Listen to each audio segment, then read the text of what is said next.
हळद रुसली कुंकू हसलं मालिकेच्या येणाऱ्या पुढील काही भागामध्ये आपल्याला जबरदस्त असा ट्विस्ट पाहायला मिळणार आहे. समर अनुसयाचे रात्रीत केलेले कारनामे सीसीटीव्ही फुटेजमुळे दुष्यंतच्या हाती लागलेले असते आणि त्यामुळे आता दुष्यंत फार भडकलेला असतो. हा समर नेमका आहे कोण आणि ही पिवळ्या रंगाची साडी नेसलेली बाई तरी आहे कोण?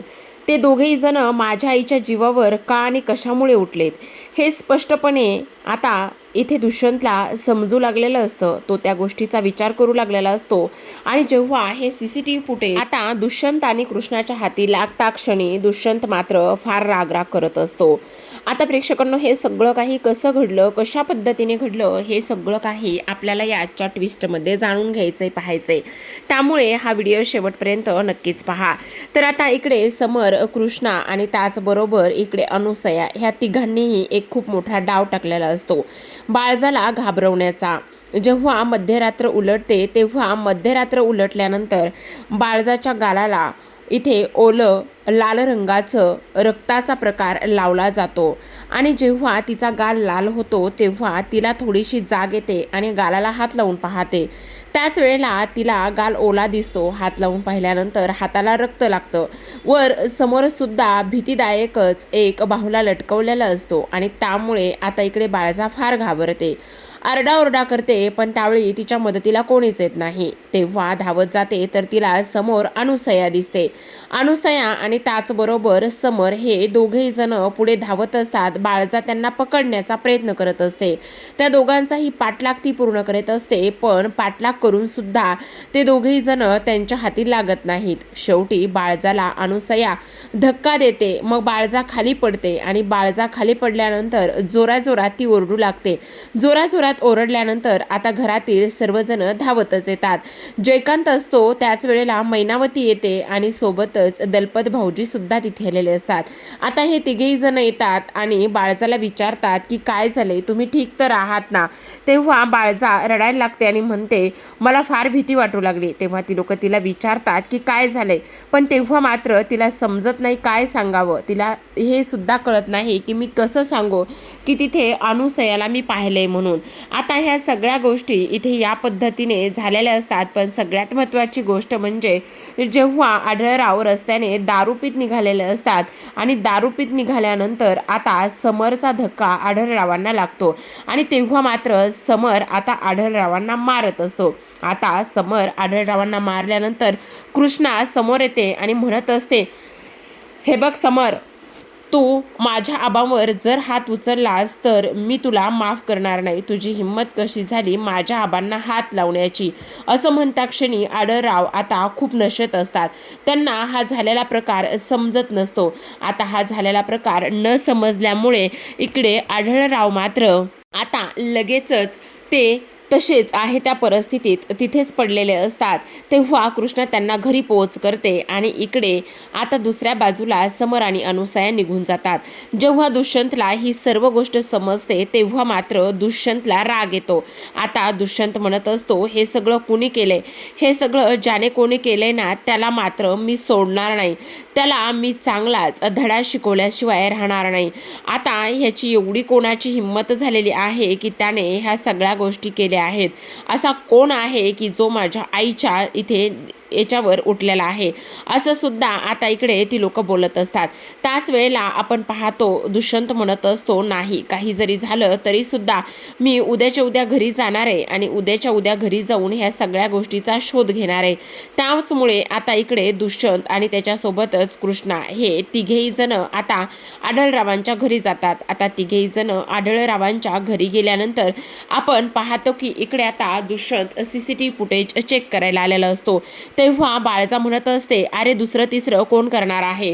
तर ही जी काही कृष्णी आहे ना, ह्या कृष्णीने सगळं काही केलेलं असेल. त्याच वेळेला दुष्यंत म्हणत असतो, हे बघ आई म्हणजेच बाळजाबाई, तुम्ही ह्या सगळ्या गोष्टी अशा पद्धतीने बोलू नका. तुम्हाला असं वाटत असेल हे सगळं कृष्णाने केलंय, पण कृष्णा ह्या सगळ्या गोष्टीमध्ये नाहीये. तुमचा दुसराच कोणीतरी एखादा दुश्मन असायचा, तो सगळं करून जायचा आणि त्यानंतर तुमच्याकडे कोणताही पर्याय शिल्लक राहिलेला नसायचा. असं सुद्धा आता इकडे ती लोक बोलत असतात. आता हे सगळं काही बोलल्यानंतर लगेचच आता बाळजा म्हणत असते, तुला नेमकं काय पाहिजे? तेव्हा दुष्यंत म्हणत असतो, काही जरी झालं ना तरी मला ह्या घरचं CCTV फुटेज चेक करायचं आहे. माझ्या आईच्या जीवावर कोण उठलंय हे मला पाहायचं आहे, असं सुद्धा आता इकडे तो बोलू लागतो. आता ह्या सर्व गोष्टी बोलल्यानंतर आपण पाहतो की इकडे दुष्यंतने आता CCTV फुटेज मिळवलेलं असतं. तो तिथे CCTV फुटेज पाहत नाही, फक्त मोबाईलमध्ये घेतो. तेव्हा आढळराव विचारत असतात, हे बघ इथे दाखव ना आम्हाला सुद्धा ते CCTV फुटेज. पण दुष्यंत म्हणत असतो, नाही आत्ता मी तुम्हाला हे CCTV फुटेज दाखवू शकत नाही. मी आत्ताच्या आत्ता घरी जातो आणि घरी जाऊन हे CCTV फुटेज व्यवस्थित बघतो. काही समजलं तर तुम्हाला नक्कीच इकडे मी कळवेल, असं सुद्धा सांगण्यात आलेलं असतं. तर इकडे दुसऱ्या बाजूला आता कृष्णा दुष्यंत घरी गेल्यानंतर कृष्णा, अनुसया आणि त्याचबरोबर इकडे समर ह्या दोघांनाही भेटायला जाते. आणि दोघांनाही भेटायला गेल्यानंतर ती म्हणत असते, तुम्हाला मला एक महत्त्वाची गोष्ट सांगायची. दुष्यंत सरकारांनी त्या रात्रीचा सगळा काही शोध घेण्याचं ठरवले, म्हणून मी तुम्हाला म्हणते, जर इकडे काही प्रॉब्लेम आला तर आता तुम्ही तुमचं कसं हँडल करायचंय आणि काय करायचंय त्या सगळ्या गोष्टी ठरवून ठेवा. कारण दुष्यंत सरकारांना जर CCTV फुटेजमध्ये तुम्ही लोक दिसलात तर खूप मोठा प्रॉब्लेम इथे होऊ शकतो, असं सुद्धा आता इकडे ते बोलत असतात. आणि ह्या सगळ्या काही गोष्टी इथे बोलल्यानंतर आता आपण पाहतो की समर म्हणत असतो, तुम्ही त्याची काळजी करू नका. जसं बाळजाबाईला त्या दिवशी मी उत्तर दिलंय तसं त्याच पद्धतीने दुष्यंतला सुद्धा मी त्याच पद्धतीने उत्तर देईल. तुम्ही त्या सर्व गोष्टींची काळजी करण्याची गरज नाही, असं सुद्धा आता इकडे तो बोलत असतो. आता हे सगळं काही बोलल्यानंतर इकडे दुसऱ्या बाजूला दुष्यंत आणि कृष्णा खोलीमध्ये असतात. आता दुष्यंतने ते CCTV फुटेज पाहिलेलं असतं आणि CCTV फुटेज पाहिल्यानंतर त्याच्या पायाखालची जमीनच सरकते. तो म्हणत असतो, कृष्णा बघितलंस हे काय आहे? तो जो काही तुझा मित्र आहे तो म्हणजेच की समर, ह्याच समरने इथे माझ्या आईच्या जीवावर उठण्याचा प्रयत्न केलाय. तोच तो समर जो समर माझ्या आईला घाबरवतोय. ह्या CCTV फुटेजमध्ये स्पष्टपणे ते दिसत आहे. तेव्हा कृष्णा म्हणत असते, हे बघा दुष्यंत सरकार, दिसतं तसं नसतं. तेव्हा दुष्यंत म्हणत असतो, मग मला सांग तू कसं आहे? तुला अजूनही असंच वाटत आहे का मी खोटं बोलतोय? आणि त्याचबरोबर त्या लोकांचं बरोबर आहे. CCTV फुटेजमध्ये स्पष्टपणे दिसतंय आई त्या लोकांच्या मागे पळते आणि ती लोक पुढे पळत आहेत. हे सगळं काही आता इकडे दुष्यंत कृष्णाला सुद्धा दाखवतो. तेव्हा मात्र कृष्णा इथे काहीच बोलत नाही. आता प्रेक्षकांनो, हे सगळं काही या पद्धतीने झाल्यानंतर इकडे आता दुष्यंत त्या समरला भेटण्यासाठी त्याच्या घराकडे निघालेला असतो. कृष्णा त्याला पूर्णपणे समजवण्याचा आणि थांबवण्याचा खूप प्रयत्न करत असते, पण सरते शेवटी इथे मात्र जो आपला दुष्यंत आहे तो थांबत नाही. आणि न थांबल्यामुळे तो धावतच आता इकडे समरच्या घरी जातो. समरच्या घरी गेल्यानंतर त्याची डायरेक्टच कॉलर पकडतो आणि म्हणत असतो, तुझी हिंमत कशी झाली ह्या सगळ्या गोष्टी करण्याची? तू आहेस कोण? आणि त्याचबरोबर सगळ्यात महत्त्वाची गोष्ट म्हणजे तू समजतोस कोण स्वतःला? तुला काय वाटलं माझी आई एकटी आहे का? जो कोणी माझ्या आईच्या जीवावर उठेल त्याला मी सोडणार नाही, असं स्पष्टपणे आता इकडे दुष्यंत समरला धमकी देऊन ह्या सर्व गोष्टी सांगत असतो. आता अशा पद्धतीने जो आपला दुष्यंत आहे त्या दुष्यंतच्या समोर CCTV फुटेजमुळे समर आणि अनुसयाचं हे कारस्थान उघड झालेलं असतं. पण आतापर्यंत तरी ते नातं काय आहे, ती लोक कोण आहेत आणि अशा पद्धतीने का वागतात ही गोष्ट त्याला समजलेली नसते.